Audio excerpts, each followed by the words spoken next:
Hi, welcome to Remade in America. I'm Pat Pattison. This is a program about adaptation, reinvention, and transformation. Tools you can use to find a more fulfilling career or simply stay relevant in your existing career.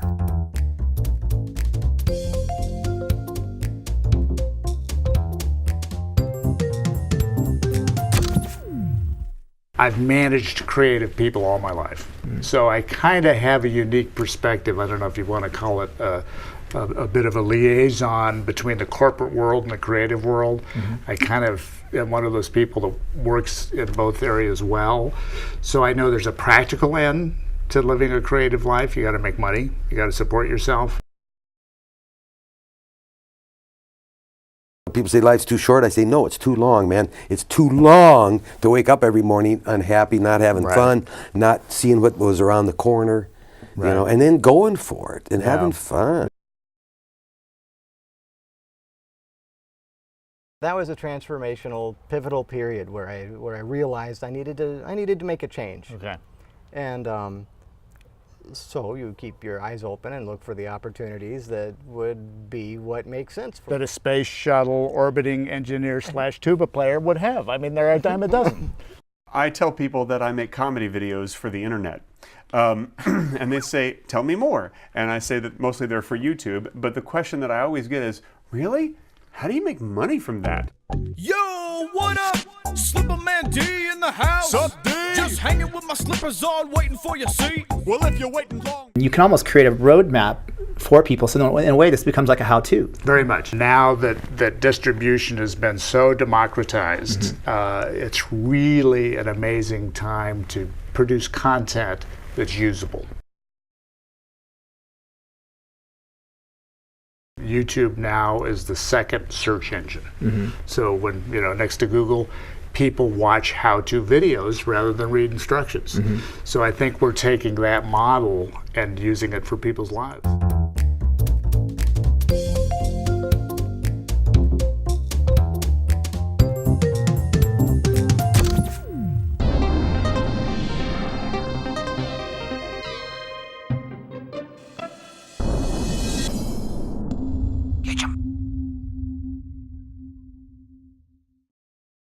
Welcome to Remade in America. I'm Pat Pattison. This is a show that celebrates creativity and fresh starts. Whether it's starting your own business, switching to a more creative and fulfilling career, or simply staying creative and relevant in your existing career. My guest today, Greg Benson, is one of YouTube's most popular comedians. His mediocre films has over 750,000 subscribers. And his comedy videos have received over 300 million viewings. He's going to tell us about his story from being a Texas transplant to his aha moment when he became a YouTube phenomenon. Yo, what up? Slipperman D in the house. Sup, D? Just hanging with my slippers on, waiting for your seat. Well, if you're waiting long, then I must apologize. I know I was delayed from when I was supposed to arrive. That's IG, now everything is cool. Yeah, except I ain't been feeling well, I'm dragging like a mule.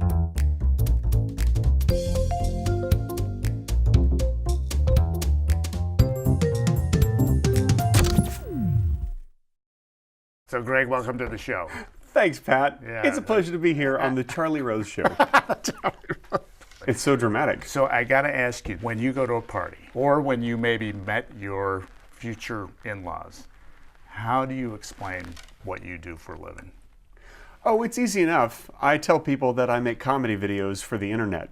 And they say, tell me more. And I say that mostly they're for YouTube. But the question that I always get is, really? How do you make money from that? Oh, is that?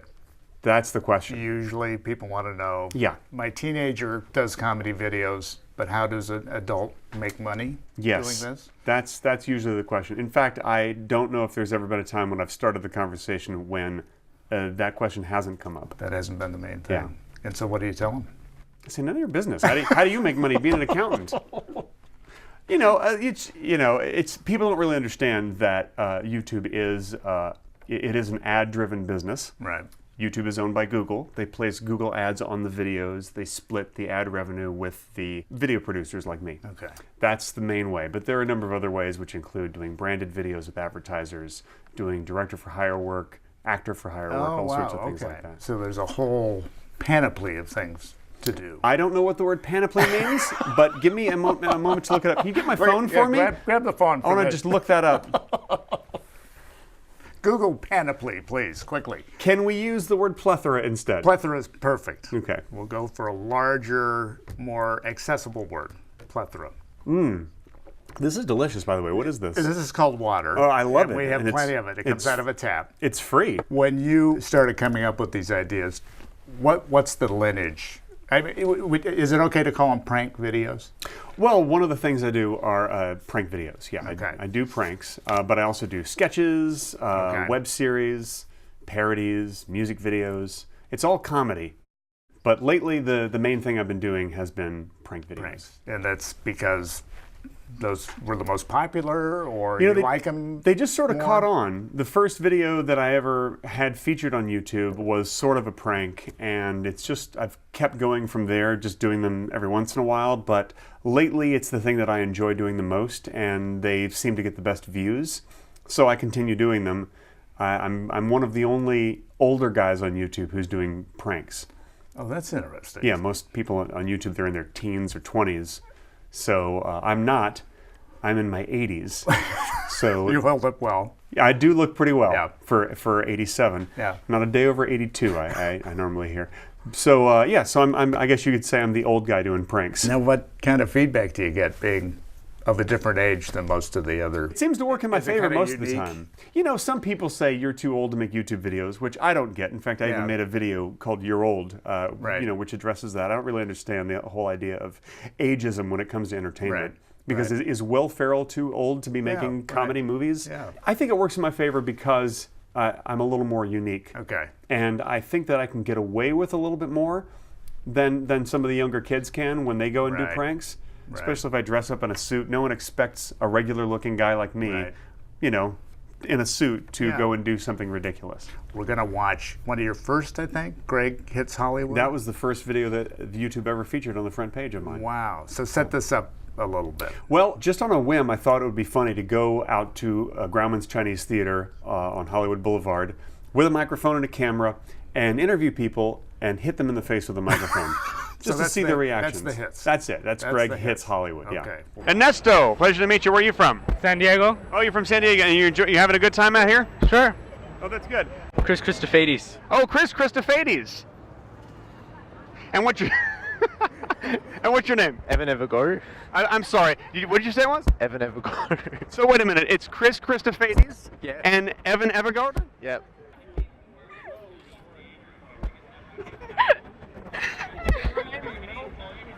Kiko, where are you from, Kiko?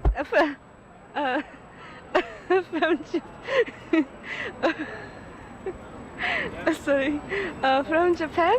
Yeah, you have a little something on your teeth here. Hang on, let me get that. That was so great. That's Thanks. great. So, how are you still alive? That you keep hitting people with the mic? I mean, does anybody ever react and come after you? Or Well, it's actually very rare. I think, you know, I try to come off friendly and unassuming. and you've got one of those great Midwestern open faces. You're very non-threatening. Thank you. I Yeah. try. But sometimes people take it wrong and they get a little offended. And there was only one time when I was actually hit during a prank. But usually, you know, I'm able to, after a while, if things are escalating too much, I'm able to diffuse people and go, hey, Right. you know, it's just Right. a prank video. There's a camera right there. See? Turn around. So you're able to kind of diffuse the moment. Yeah. Yeah. I don't really want to get hit. That's not my, It's not not your my goal. goal. Not No. your goal. No. Although when I was hit and I called the video, I got punched in the throat, it did get over 1 million views. So Are you a purveyor of truth? Is that one of the main reasons you like to it's zone all- in on these people? That may be a joke question, but honestly, that's kind of one of the things that YouTube is about, because when you just turn on a camera and you're talking right to the camera, I think that viewers can see through if anything is not authentic. So the truth is actually very important when it comes to YouTube. When you're in the middle of a prank, you're actually also making somebody else respond.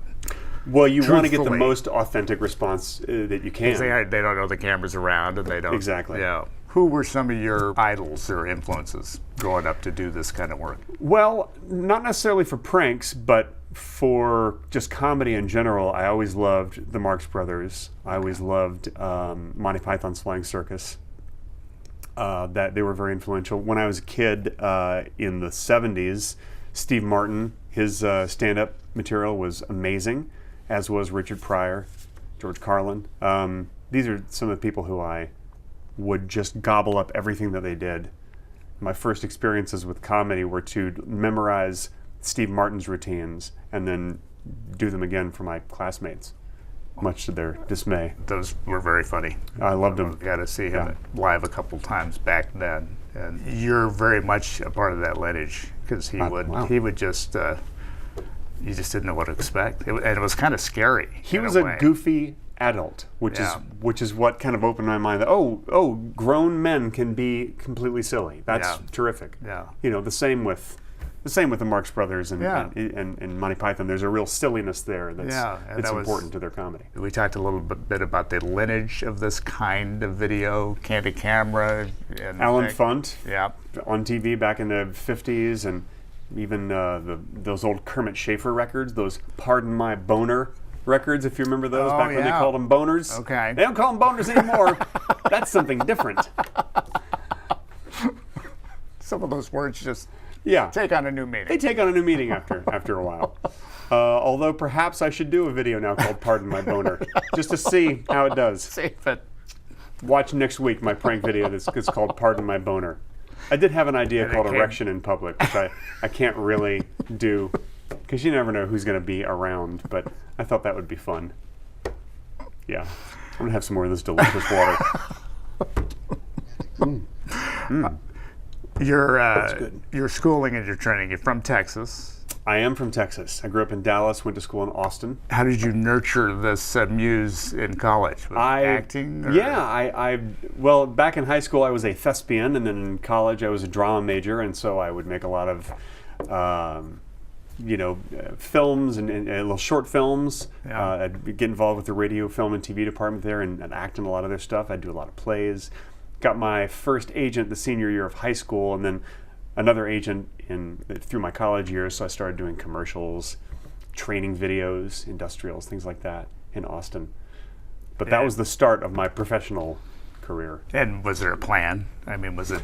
From the beginning, the plan was always to have a good time in college, work as much as I could, get a lot of experience, and then move right out to Los Angeles. So that was a goal, to get out here and be a part of the business in some fashion. Pretty much since I was probably an early teenager, I knew that I wanted to move out to LA and be an actor. And did you know that there was such a possibility that young? I mean, did you have specifics? I mean, kind of like the people asking you, how do you make money on YouTube? It's kind of like, how do you make money being a comedian? My first cousin, we didn't talk about this before, but he was a very successful actor in the 70s and 80s. His name is Robbie Benson. Okay. And so, I always used to look up to him and his movies and think, wow, I want to do that. Okay. So it always just seemed like a fun and interesting career trajectory to keep in mind. That's fascinating, though, that you had a role model at an early age that you saw achieved it. Yeah. And did that help with your parents being supportive of it rather than them going, knock it off? Yeah, I suppose that did help. My parents were always very supportive, which I'm unbelievably lucky about. Yeah. When you came out to LA, what was the kind of the beginning of what you did out here? I moved out to LA in early 91. 91, okay. Beginning of 91. Pretty much right after college. Bumped around for a little while after college and then moved out here. And then, so you can do the math, figure out how old I am. But moved out, got a job as a waiter because that's what actors do. Got fired after the first month. And then I realized, well, if I spent as much time pursuing acting as I did at my full-time waiting job, then I'd probably get some auditions and some work. And it actually worked out that way. I would spend 60 to 80 hours a week sending out headshots and just going into casting offices and trying to meet casting directors and agents, and it worked out. And I ended up getting the first film part that I auditioned for, which is a little part in a movie called Ghost Ship. It's a family film called Ghost Ship, made years ago. And then I got my first agent and started doing training videos and commercials, and before I knew it, over the next few years, I had done over 100 national commercials. Wow. Yeah. So you're the opposite of the stories we always hear. You quit being a waiter and succeeded in acting rather than vice versa. Honestly, the secret was really to just commit that amount of time that was needed to, achieve some success in the business. You were disciplined about it. You had to be disciplined, Yeah. and it took a couple years before I started to really make enough money that I could really live off of. Right. I was still, kind of struggling and borrowing for those first couple of years, but after that, especially with industrials, training videos, it started to really become very steady, and I would do several a month. And how did the prank videos start creeping in? One of the things that I wanted to do in the early 90s was create my own public access cable TV show, which was a sketch comedy show that I shot with my own Hi8 video camera back in the days of Hi8. I would shoot on Hi8 video on location. I'd take it to the facilities of public access and I'd edit on 3/4-inch tape decks. So I'd have to start at the beginning of the show and just edit linearly, not like the non-linear editing we have on computers today. So I'd edit linearly until I got to 28.5 minutes and then the show would be done. And I made 10 or 12 episodes of a show called Skip TV back then. And that's how I taught myself to write comedy sketches, and I did some pranks. In fact, Greg Hits Hollywood actually started on Skip TV in the early 90s. And to edit. So I kind of did everything. And sometimes with no crew whatsoever, and sometimes I'd have a couple friends helping me out. Trying to create something to do on the side. That's right. It was really for the purposes of allowing myself to exercise my creativity in a way that I couldn't as an actor. When you go into an audition, it's all up to them. I can only do what they've written and try to talk them basically into convince them into giving me the job. But when everything's just up to me, I can do whatever the hell I wanted to, and I could go and hit people in the face with a microphone or do I did one thing which was a nightmare sketch where someone was hitting me over the head with a rubber chicken. I mean, I could really do whatever I wanted, and it was all fair game. I also did my first music videos on that show because I was recording, multi-track music on a little cassette 4-track since high school or college, and so I did those as well. In terms of kind of getting into YouTube, Yeah. how did that transpire? Well, how did somebody do that? Let's Greg? take a step back. I, after doing Skip TV in the early 90s, then my acting career took off, so I kind of didn't make any of my own material until around 2003 when I wanted to start shooting my own stuff again. So I did. I joined a filmmakers collective and I started creating these monthly videos, but didn't really have anywhere to put them. So I was putting them on my own website, which is mediocrefilms.com, as QuickTime videos and quickly running out of bandwidth. Wow. People were finding the website and watching the videos, but about halfway through the month, I would max out and then the website would shut down until the beginning of the next month. So my wife, Kim Evie, who's a producer, she recommended that I start to put my videos on MySpace and then YouTube, because in the early days of MySpace, that was a great place for video as well. So that's how I ended up getting my stuff onto YouTube, where anyone can upload any video they want, within reason. You can't, break the rules. But that's what I started doing. And to my surprise and delight, YouTube featured one of my videos that very first month, which was in late 2006. They featured Greg Hits Hollywood on the main page. And it got almost 1 million views in just a couple of weeks. So that was the marketplace sucking you into the Yeah. opportunity that you didn't necessarily know was even there? Or at that point, had you decided, gee, I'm onto something, let's go with it? I had no idea what I was in Okay. for. I was really just putting my videos on YouTube as a place where people could watch them without shutting my website down. Okay. So the fact that I put them up and at first, they'd get a few hundred views. I'm like, oh, that's nice. A few hundred people are watching my videos. That's great. And then all of a sudden, almost 1 million people are watching Greg Hits Hollywood and then finding some of the other videos that I put up, because I started off by putting about a dozen videos on YouTube.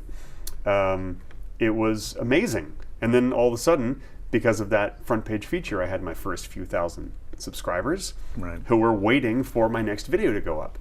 So when I put up the next video, all of a sudden that just got a few thousand views right away. Wow. And then it continued and escalated from there. So let's watch another quick one. I want to watch the crashing cell phones video. I'm at the game. Unbelievable. It is unbelievable.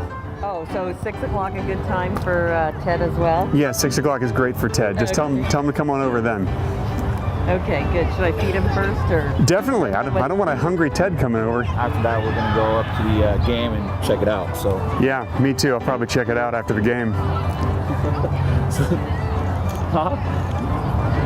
Just Sure, I will. I'll tell you what happens. great. So our reception was just bad over there. I just had to move over here. What? Sorry? I said reception was bad over there. I had to move over here. How did you manage to saddle up next to those people and not have them do something? I mean, that one truly shows me your expertise in making people feel comfortable. You know, what you don't see is there's a lot of cell phone crashing that doesn't work. Okay. I go up to people and they immediately start talking so quietly because there's someone standing next to them that you can't respond to what they're saying because you can't hear them. Or they move away very quickly or hang up or something like that. People get nervous and uncomfortable. So what makes it into the final video are the people who actually are curious or have a good sense of humor, or just, they're just wondering why there's someone next to them who's responding to their conversation. I mean, I just think that, response is perfect. I used to do that without shooting video. I'd be standing in line at the post office or something, and there'd be someone behind me going, yeah, I'm going to be over there about 2:30, and I just go, all right, 2:30, see you then. And I would just respond out loud to them just for the pleasure of the people standing around me. But then it recurred to me that would be a pretty fun video to make. Yeah. We actually just shot a third one, so that's coming up in a few weeks. Has it been a problem that you're so popular that you start to get recognized? Is that? I rarely get recognized in Wow. public, yeah. Which is great for pranks because it doesn't happen too often, but every once in a while it does. So the business model, just in terms of kind of where this goes, so you make a living off of the advertising. Yeah. Do you have other plans for the content down the line? Because one of the themes of the show is people looking for new ways to fulfill themselves creatively. Sure. So I'm always interested in kind of how somebody's making that work within reason in terms of what you can share. You know, surprisingly, Pat, I don't really set goals. I've never really been one to set goals. But I can feel how things are going. And if something's working, I definitely focus on it. Like, for instance, the pranks right now, that's been working. So I focus on the pranks and continue to experiment with that and build it up. I just made a 20-episode series deal with a company called Bedrocket for a show called Positively Pranked, which is a series of 20 mostly positive themed prank videos. But yeah, I who knows what's coming next? I'm constantly pitching show ideas, branded video opportunity ideas to companies just to keep the work flowing. And now I've got a really good manager on my side who helps hook me up with some good companies and opportunities. And I will keep doing this kind of one-man band production as long as I can, as long as I can continue making a living at it. And I know that I could always fall back on acting if I need to, or who knows, maybe I'll just buy and sell stuff on eBay. I'll do anything that I need to just to continue living. These will be collectible These are eventually. nice glasses, Yeah, these actually. might be. In terms of ever getting into any kind of trouble doing any of these, I want to watch the one video you did where you're doing signs out. Yes. You're kind of a homeless Yes, the person. signs prank. So tell me kind of what happens, because the cops show up at the end. Sure. Well, to go back to Skip TV for a second, in the early 90s, I did a quick video bit where I dressed up in a suit and I'm holding up a sign that just says, "Will work for $150,000 a year plus medical and dental." And just as a fun little clip that shows up at the beginning of the show. And it always kind of stuck with me that I really like the idea of standing on the side of the road or the side of the freeway and holding up signs. So a friend of mine, Orf, his name is Orf, he and I got together and we made a whole bunch of signs. And we thought we'd shoot a couple videos, one for his channel, one for my channel. And we just, I would hold up signs that just said, need sushi, or I had one sign that just said penis. Can you hear that? Can you hear that? It's a body part. It's an anatomical. It's a medical, it's totally. So Well, what I like is you have what it says. I'd make plenty of money. Do you need any? And Yeah, or something you're like that. handing Something money like back to the people pulling up. Yeah. Yeah, exactly. I don't need your money, thanks. I've got plenty, or whatever. Yeah, and I did hand out a few dollars that way. Yeah. And then the cop showed up. And then the cop showed up, and I found out that it's apparently illegal to stand on an off ramp. I think most of what you do is illegal. I hope not. It feels there's danger in there somewhere. But the good news is I wasn't actually standing on the off-ramp. I was standing on the sidewalk at the corner, so I managed to get out of the ticket that the highway patrol guy gave me. But I love that you filmed the whole encounter. Sure. So let's look at it real quick. Great. Excuse me, have you got change for 100? I could use, let's see, 4 20s, a 10, and a roll of quarters. I just have a lot of laundry to do, you know? I got some salmon nigiri over here, but I don't have any wasabi for it. I just need wasabi. I like it spicy. You don't know of any white collar jobs, do you? I need something with a really good dental plan. If it covers teeth whitening, that would be even better. I like my teeth to be as white as possible. This is free if you want this. Free cardboard. You can have it. You can reuse it. No, you sure? It's totally free. Oh, you have a lot of cardboard at home? All right, well, you're very lucky. He gives you cardboard as a gift? That's a terrible boyfriend. This just says penis for no reason. How have you had to adapt? How have you had to kind of go, whoop, throw out that idea, Yeah. let's put all my eggs into this basket? Well, YouTube is a land of constant adjustments. So I'm constantly, experimenting and seeing what works and what doesn't. And sometimes what works for 3 months or a year straight will all of a sudden stop working because YouTube might make a change, or the audience might shift, or people might get tired of a certain series or idea. And then I have to just keep changing and keep trying to reinvent myself, a little bit at a time to adjust. The thing is, I don't really make videos for my audience. I make videos because they're things that I want to do and things that I think are funny. But at the same time, I want to be successful at it, so I have to kind of strike that balance in between the two. If I notice that people really like something, they give me direct feedback in the way of YouTube comments, and then I respond to that by continuing to do something or shifting or sometimes ignoring them if I just really like what I do. Yeah, or you think this is just a troublemaker. Yeah. So you really have almost a focus group, ongoing focus group that's voting on your videos. That's a great hourly, way to put it. Yeah, almost. I mean, you can kind of.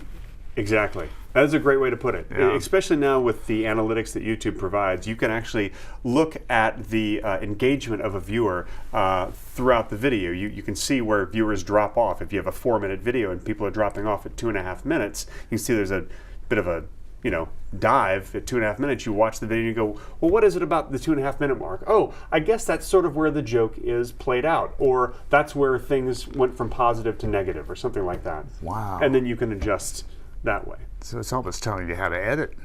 Yeah, it actually helps a lot. Those analytic, features are extremely helpful. That's amazing. In all of your videos, what is a personal moment where you just went, gee, people are weird, or people are really nice, or... Not to harp on a negative moment, but the moment that I got hit, I was really surprised how angry one guy got because I put a piece of dried ham on his shoulder. The little thing called the ham shoulder prank, where I'd go up and I'd pat someone on the shoulder, and I'd ask him something, pat him on the shoulder, and then leave a piece of ham there, which was inspired by the only funny moment in Caddyshack 2, when Chevy Chase does that at a party. Right. So I made a whole video called Ham Shoulder or whatever. Right. And I ended up changing the name because I got punched in the throat, and that was a better title. But this guy just got really angry, and I thought, wow, who would get so angry and actually punch someone here for putting a piece of ham on their shoulder? Wow. So that's where art transcended life. Yes. Transcended fist. Yes, absolutely. And hopefully not hospital.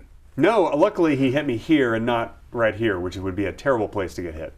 You don't want to get hit here, you can die. That's right. Yeah. It's incredible to have you on. I know, it is incredible. Well, you've made a success out of a very unique niche. You're a classic story for our show, and I appreciate you being on. Thank you, Pat. My pleasure. Thank you for joining us for Remade in America. We'll have more stories of creativity and fresh starts coming up next time. Please join us.